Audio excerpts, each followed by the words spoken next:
One of the greatest things I can say about Burns and Ann Hargis is that their integrity is unquestioned.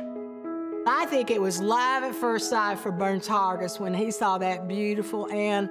When he saw her, he recognized a quality human being who was more than just surface beauty. Burns and Ann together, we all know they're a force, but for me, it manifested itself in a way that probably isn't true for his contemporaries. And believe me, I'm happy to have someone older than me these days, which Burns definitely is. I saw him for the first time in 1990, and I was like, who is this goofy, redheaded guy? And by the time he finished speaking, I was like, uh-oh, I think I want to be like him. We were office next to each other with a common wall, and it turned out to be the best 10 years, kind of career-wise, in my career path, sitting next to Burns for 10 years, and that's how we became close friends.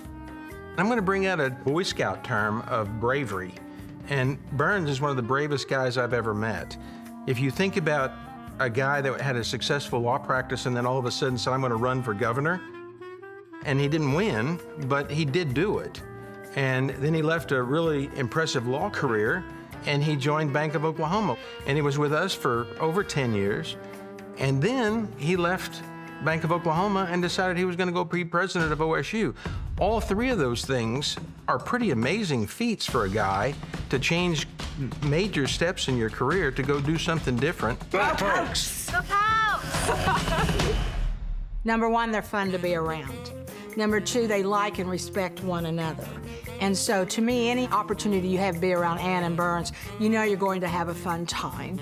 And they're sincere, they're genuine, there's nothing artificial about them. And Mike and I have had the privilege to know them for probably 30, 40 years now, and what a privilege it has been. One of the funniest stories comes from Burns and Mike Turpin's years on Flashpoint. One time they were so popular that they went to the northwest corner of the state to MC the Chamber of Commerce banquet in some town. They're on their way back, and they get stopped, and Burns is driving, and so they're stopped. So while the trooper is asking Burns to get out of the car and show him his license, Turpin yells out, "Put him in jail because he's drunk." I heard for 10 years Burns's jokes and his witty sayings over and over and over again. Kind of tiresome, actually, after a while, but he used them all the time, and he was great at that. The Boy Scouts is a huge part of teaching others how to be and how to behave. Burns he lives those values in a way that is incredibly real. Ann does as well. That impact they had at Oklahoma State was not just clear to the students at Oklahoma State, but to the entire state of Oklahoma and well beyond, of the kind of citizen leader, the kind of servant leader that you need to be. And you don't have to put up a facade and be presumptuous and act like you're better than other people. You just have to serve them. And you can serve with humility, and both of them do that. When I think about our scouts, I think about risks that they take and being willing to learn new things and being willing to compromise. And so there's just so many things I think about scouting, whether it's for young men or women, that allow you to grow in character and in commitment to a cause. Of course, when I think about some of the characters of Boy Scouts, loyalty, I think Ann and Burns are very loyal friends. When they're hitched with you, they're hitched for life. Burns has always been a great supporter of the Boy Scouts of America. And one of the reasons he values training early in one's life. Not only did Burns have such a great love for the organization of the Boy Scouts, he encouraged his son to become a Boy Scout. He did, and he helped him earn merit badges, and always believed that that was a great, great part of his learning experience. Burns is a great role model for Boy Scouts for several reasons. Primarily because he is such an honest guy. You know, one of the traits about Burns, it says in there that clean. He always came to work clean as far as I was concerned. He always dressed well, was ready to go, always had a nice tie on, and as far as I'm concerned, he was always pretty clean. But seriously, I would say trustworthy. You could count on Burns. No matter what Burns told you, you could be assured it was going to get done. Burns does get frustrated on the golf course really bad, though. Burns and Ann are such distinguished citizens because of their civic involvement.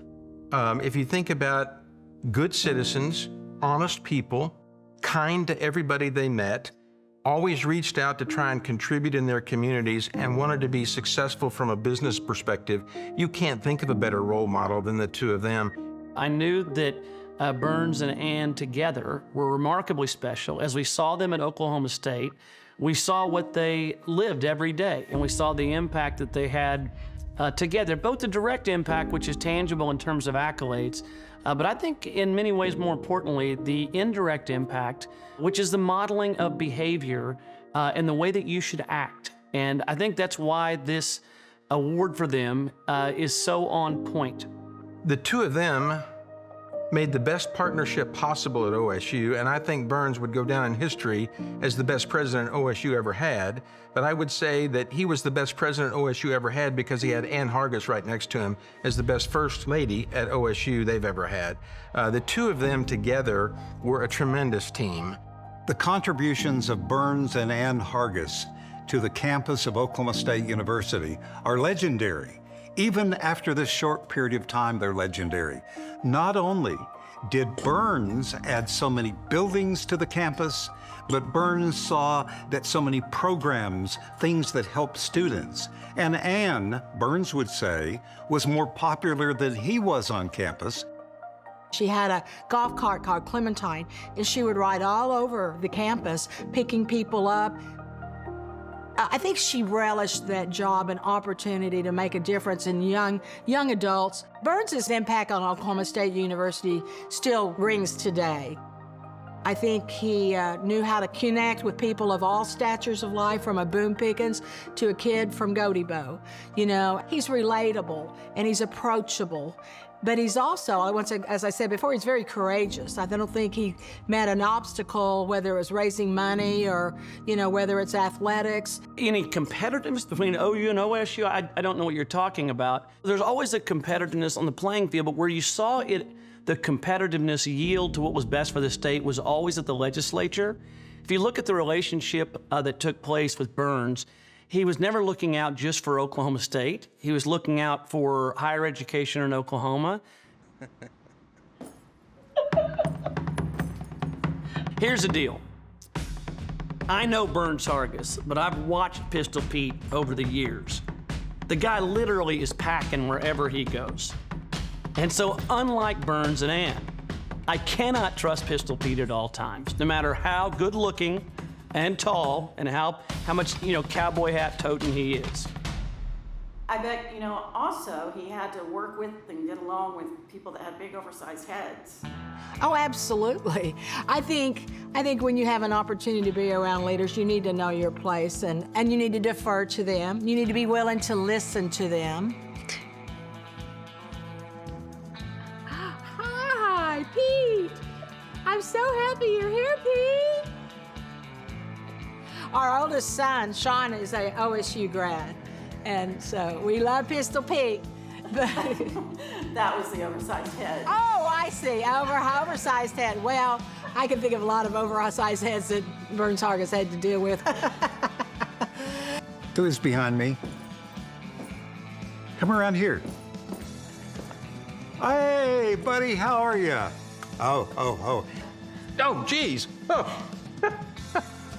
Whoa. To me, Burns and Ann both are larger than life, like Pistol Pete. All right. That is, I will have nightmares about that for years to come. That's tantamount to terror. And I'm gonna compose myself and handle this much better. I would not doubt if that is, in fact, Burns behind me. Ann and Burns, I love you with all my heart. You're so worthy to be recognized for this award. the lives that you have lived make you an attractive recipient of a very special award. And Mike and I love you, and we say congratulations. You have done so much for our community, for this state, really for this country, and it's greatly appreciated. You have been a tremendous mentor to me and a wonderful friend to my family, and I can't thank you enough for that. So congratulations, good job, keep up the good work. We love you. Burns and Ann, I can't think of any other two people who have made Oklahoma a better place in which to live and work.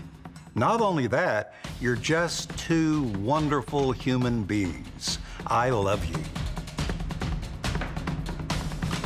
Burns and Ann, congratulations on this award. You two could not be more deserving. It is an honor to be videoed for this, to recognize both of you. You live the values of the Boy Scouts individually and collectively. You're a role model for many, and you're certainly a role model for me. Thank you and congratulations. It could not be more deserved.